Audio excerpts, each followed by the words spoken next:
Hello guys, আসসালামু আলাইকুম। Welcome back to SSY ব্লগে। তোমরা সবাই কেমন আছো? আশা করি আলহামদুলিল্লাহ সবাই অনেক অনেক ভালো আছো। তোমাদের দোয়ায় আল্লাহর রহমতে আমি অনেক ভালো আছি। আজকে তোমাদের জন্য একটা ব্লগ নিয়ে আসলাম। তো গাইস, ভালো লাগে না যে আজকে রান্নার ভিডিওটা দেখবো। শরীরটা একটু খারাপ লাগছে, আজকে রান্না করতে করতে অনেকটা লেট হয়ে গেছে। তো খাওয়ার পর একদম হাত পা গুলো ছেড়ে দিছে। গাইস, নতুন বছর আশা করতেছে, সবাইকে অগ্রিম অগ্রিম অগ্রিম শুভেচ্ছা জানাই নতুন বছরে। সব থেকে বড় কথা হয়েছে, জানি না নতুন বছর আমার জীবনে কি নিয়ে আসে, দুঃখই নিয়ে আসে না সুখ নিয়ে আসে, সেটা তো আমি জানি না। তো জানি না, আল্লাহর কাছে এটাই চাওয়া যে আল্লাহ নতুন বছরে আমাকে পৃথিবীর সব থেকে সুখটা দিয়ে দিও, যেটা আমি তোমার কাছে চাই। আমার একটা সন্তান, ওই সুখটা তুমি আমাকে দিয়ে দিও এই নতুন বছরে। তোমরা জানো যে আমার হাজবেন্ড আসবে কিছুদিন পরে। তো আসলে যেন আল্লাহ পাক রব্বুল আলামিন আমার এই নতুন বছরটা যেন খুশিতে ভরাইয়া দেয়, আমাকে একটা সন্তান দিয়ে আমার মনের আশাটা পূর্ণ করে। তো গাইস, এতটুকুই তোমাদের সাথে আমার আশা। আমি পৃথিবীতে গাড়ি বাড়ি টাকা পয়সা কিছুই চাই না, শুধুমাত্র সারাক্ষণই কান্না আসে, আর শুধু এটাই মনে হয়, আল্লাহ তুমি আমার কোলটা ভরাইয়া দাও, আমার জীবনটাও ভরাইয়া দাও আমার একটা সন্তান দিয়ে। এটাই আল্লাহর কাছে চাওয়া, আর কিছুই চাওয়ার নাই। তো জানি না, আমার মা বাবা ভাই বোন আমার ননার শাশুড়ি সবাই দোয়া করতেছে আল্লাহ যেন এবার আসলে আমার হাজবেন্ড বাড়ি আসলে আমাদের ঘরে আলোকিত করে আমাদের একটা সন্তান দেয়। সে কন্যা হোক সে পুত্র হোক যাই হোক, আল্লাহ আমাদের একটা সন্তান দিলেই হবে। আল্লাহর কাছে কত সময় এইভাবে সব কান্না করি জানো, আল্লাহ তুমি কালো কুচকুচে হাত পা দিয়ে শরীরে 5টা অঙ্গ দিয়ে কালো কুচকুচে আমার একটা সন্তান দাও। আল্লাহ তাও আমাকে মা হওয়ার তৌফিক দাও, আমি যেন মা ডাক শুনতে পারি। যে লোক, মানুষ আমাকে হিংসা করে, মানুষ আমাকে অবহেলা করে, বলে যে আমার এত বছর বিয়ে হয়েছে, 13 14 বছর 15 বছর বিয়ে হয়েছে, আমার সন্তান হয় না। কত মানুষই কিন্তু অনেক করে বলে ফেলে, যাতে কেউ আমাকে এইসব কথাগুলো না বলতে পারে, কেউ বলতে পারে যে আমার একটা সন্তান আছে, আল্লাহ আমাকে সন্তান দিছে, আল্লাহ আমাকে সন্তান দিছে, আমি যেন এটা বড়াই করে বলতে পারি। তো গাইস, মানে 2025 সাল জানি না আমার জীবনে কি নিয়ে আসে, দুঃখই নিয়ে আসে না সুখ নিয়ে আসে সেটা জানি না।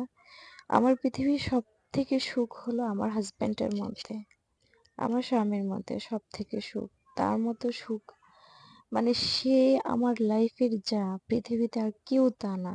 সে যে কে হোক, মা বাবার পায়ের নিচে সন্তানের বেহেশত, মা বাবা তো আছেই, কিন্তু স্বামীর মতো কেউই না। স্বামী হলো লাইফের একটা, জীবনের একটা অঙ্গ, আমার আমার শরীরের একটা অঙ্গ, আমার শ্বাস প্রশ্বাস, আমার আমার হাজবেন্ড, আমার স্বামী, যাকে আমি আমার চেয়েও বেশি ভালোবাসি। তো গাইজ, শুধু মানে একটাই আশা আল্লাহর কাছে, যে আল্লাহ আমাকে একটা সন্তান দিবে, আল্লাহ আমার মনের আশা আমার চাওয়া পূর্ণ করবে, এই একটাই আশা নিয়ে আছি। তো আশা করি ইনশাল্লাহ আমার আল্লাহ পাক রাব্বুল আলামিনের উপরে আমার অনেকটা ভরসা আছে। আশা করি যে আল্লাহ আমাকে একটা সন্তান দিবে, এই 2025 সালে আমরা বাবা মা হতে পারবো। আশা করি আল্লাহর কাছে, আল্লাহ যদি আমার আশা পূর্ণ করে। তো গাইজ, অনেকেই না এই কথাটা বলে আমাকে যে আমরা একটা বাচ্চা কাচ্চাই না, মানে পালতে পারি, এতিম একটা বাচ্চা কাচ্চাই না পালি, বা ওই যে পালক আইনা পালেও না ওরকম আইনা পালি। তো বললাম যে লোকে, এই সমাজের মানুষের ভয়ে কিন্তু আমি এই কাজটা করি না, যে আমার নিজের সন্তানরে কেউ আঙ্গুল তুলে একটা কথা বলতে পারবে না আমার নিজের গর্ভ থেকে হইলে, কিন্তু যে যাকে আনবো আমি সে কিন্তু আমারই সন্তান হবে। কিন্তু এই সমাজের কত বাজে বাজে মানুষ আছে না, আমার সন্তানের দিকে যখন আঙুল তুলে বলবে তোকে পালক আনছে, তখন কিন্তু আমরা মা বাবা হয়ে এগুলো সহ্য করতে পারবো না। এই শুধুমাত্র এই কষ্টগুলোর কারণে এখন আমরা মা বাবা না হয়ে বসে আছি। আমার সন্তানদের কত কিছু না জানি সহ্য করতে হইব তখন। মানুষ মানুষ শয়তান দুনিয়াতে পৃথিবীতে সব থেকে বড় শয়তান। সে মানুষ শয়তানই কিন্তু আমার সন্তানরে কষ্ট দিব, আমার সন্তানরে নানা কথা বলবো, যেগুলো আমরা মা বাবা হয়ে সহ্য করতে পারবো না। তো গাইস আমি এজন্য ধৈর্য ধরে আছি এতটা বছর ধরে, যে আল্লাহ আমাদেরকে একটা সন্তান দিবে, আমাদেরকে একটা সন্তান দিবে। আল্লাহ আমি আল্লাহর উপর ভরসা করে আল্লাহর উপর ধৈর্য ধরে আমি বসে আছি। আমার আল্লাহ আমার ধৈর্যের পরীক্ষা নিতেছে। যেদিন আমার আল্লাহ আমার ধৈর্যের পরীক্ষা নেওয়া শেষ হবে, সেদিনই মনে হয় আমাকে সন্তান দিবে। আমার আল্লাহর কাছে শুধু এইটাই চাওয়া যে আল্লাহ এখন তো আমি ইয়াং আছি, আমার হাজবেন্ড ইয়াং আছে, এখন যদি তুমি আমি সন্তানের জন্য যে চোখের পানি ফেলি, যে কষ্টগুলা পাই, আল্লাহ তুমি আমাকে সন্তান দিলে আমি একটু শান্তিতে পাবো।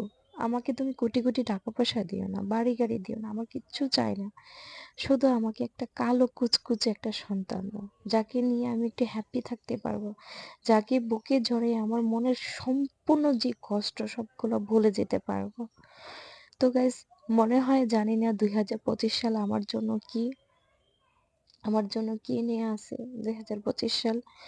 তো আশা করি যে আমার লাইফটা একটু ভালো হবে, সুন্দর হবে, আমি একটু হ্যাপি হব, আমি একটু স্বস্তি পাবো, আমি একটু শান্তি পাবো আমার সন্তানের নিয়ে। আমি তখন সবাইকে, আজকে যারা যারা কত মানুষ আছে না আমাকে সন্তান নাই দেখে নানাভাবে কষ্ট দেয়, সে আমার ফ্যামিলি হোক, সে আমার দূরের আত্মীয় হোক, সে আমার কাছের আত্মীয় হোক, সে যে কেউ হোক, মানে মানুষ কেমন জানি অন্যরকম, জানো গাইস, যে সব কথা তোমাদেরকে বলে বুঝাইতে হবে না। তোমরা হয়তো মেয়েরা যারা আছো তারা কিন্তু হয়তো বুঝতে পারো যে আমাকে কতটা কষ্ট পাওয়া লাগে মানুষের আচার আচরণে, ব্যবহারে। গাইস, সব থেকে বড় কথা হয়েছে কি জানো, মাঝে মাঝে এরকমটা আমার জীবনে ঘটে কি জানো, যে কারো বিয়ে হবে না তখন আমি ওই যে যখন গায়ে হলুদ দেয় না, অনেকে গায়ে হলুদ ছোঁয়ায় দেয়, মানে আঁচল দিয়া আঁচল দিয়ে ওই যে পানি দেয়, কিভাবে জানি ওইটা করে, ওই একটা রিচুয়াল আছে যেটা মানুষ করে আর কি, আমাদের গ্রামে বিয়ে হলে সবারই করে ওরকম একটা রিচুয়াল করে।